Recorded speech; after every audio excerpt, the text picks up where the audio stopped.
السلام علیکم اپنا قمر زیری صاحب، السلام علیکم سر. میں نے ذرا بات ایسی شارٹ کر کے کری تھی. حیدرآباد سے غلام محمد بات کر رہا ہوں، اور میں شارٹ کر کے بات کری تھی، اور آپ نے کہا کہ اس کا کوئی پتہ نہیں چل رہا ہے سر پیر کا.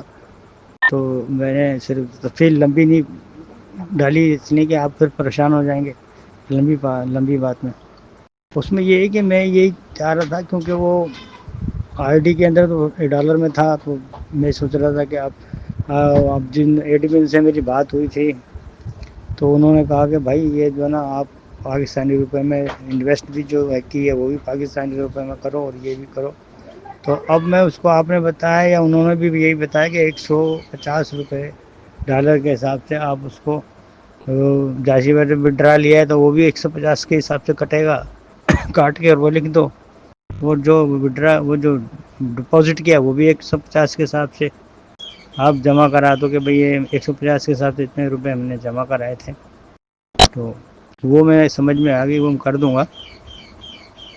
اچھا، میں چاہ رہا تھا کہ وہاں میں خود جاؤں، تو وہاں پہ جو ہے نا کوئی اٹینڈ وغیرہ کریں گے، یعنی کہ وہاں تو سنا یہ ہے کہ وہاں پہ وہ گیٹ کے اوپر ہی انہوں نے ریسیونگ بنایا ہے، تو ریسیونگ یہ ہم سے لے لیں گے. اس کے بعد تو ہمیں کچھ نہیں بتائیں گے وہ. اب جیسے کہ ویریفائڈ ہے یا کچھ ہے، وہ ساری چیزیں وہ اس وقت اگر بتا دیتے ہیں تو پھر چلو پیسہ بھی خرچ کے انسان چلا بھی جائے، کرایہ بھی خرچ کر کے چلا جائے. مطمئن تو کر کے بھیجیں وہ لوگ. ابھی وہ تو سننے میں یہ آ رہا ہے کہ وہ لوگ وہیں سے گیٹ سے ہی جو ہے نا ریسیو کر لیں گے، تو پھر اتنی دور جانے کا اور ویریفائڈ کیسے ہوگا، کیا پتہ چلے گا کس کا اکاؤنٹ ہے. تو وہ کم سے کم اتنی تو وہ کریں نا. اگر وہ اتنا ہے، یا آپ اتنا جو ہمیں ذرا گائڈ کر دیں کہ وہاں جانے میں فائدہ ہے. جانے میں فائدہ تو ہوگا، کیونکہ ظاہر بات ہے آدمی خود سامنے جائے گا تو پیسہ تو خرچہ ہوگا جانے کا.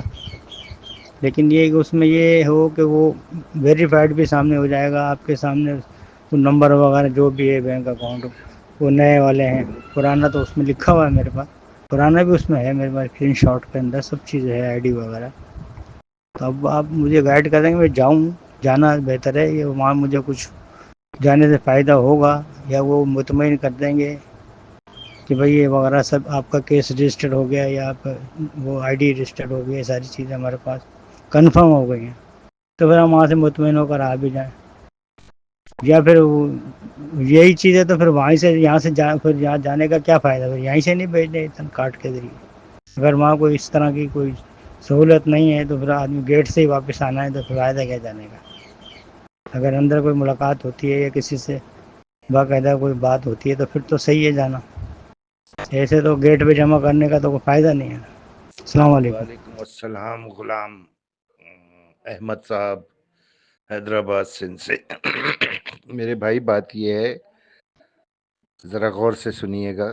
آپ ابھی اپلیکیشن دے رہے ہیں، ویریفیکیشن آپ کی اپلیکیشن کی فوری طور پہ بالکل نہیں ہوگی.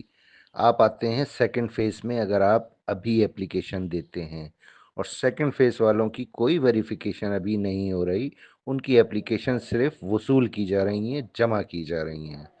پھر جب ویریفیکیشن کا مرحلہ آئے گا تو وہ پھر آپ کو خود کال کریں گے. جو بھی سیکنڈ فیز کے لوگ ہیں ان کو نیب کال کر کے ان سے ویریفیکیشن لے گی. اپلیکیشن پیٹرن میں نے پہلے بھی آپ کو ٹیگ کر کے اسی گروپ میں شیئر کیا تھا، اس کو بغور پڑھ لیں. سب کچھ پاکستانی روپے میں ہے. اس کے مطابق اپنی اپلیکیشن تیار کریں، اور آفس جانے کی آپ کو یا نئی اپلیکیشن دینے والوں کو بالکل بھی ضرورت نہیں ہے. وہ پوسٹل سروس یوز کریں، سرکاری ڈاک خانے سے کارڈ والی رجسٹری کروائیں. کارڈ آپ کو پھر واپس مل جائے گا نیب کی سٹیمپ کے ساتھ. رجسٹری آپ کی، اس کا مقصد ہے، وہاں ریسیو ہو جائے گی جب آپ کو کارڈ ملے گا. جائیں گے، خرچہ کریں گے، کوئی فائدہ نہیں ہے.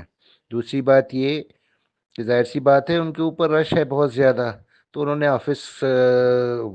جو آفیسرز ہیں ان پر مشتمل کاؤنٹر بنا دیا ہے ریسیپشن پہ. وہیں جانے والوں سے وہ اپلیکیشنز وغیرہ یا دیگر معاملات کو اپنے پاس نوٹ کرتے ہیں اور پھر آگے آفس میں فارورڈ کرتے ہیں. تو جو بھی نئی اپلیکیشن ابھی دے رہا ہے اس کو تو قطعی اپلیکیشن کے لیے نیب آفس جانے کی ضرورت نہیں ہے. وہ صرف پوسٹل سروس سرکاری ڈاکخانے والی استعمال کرے.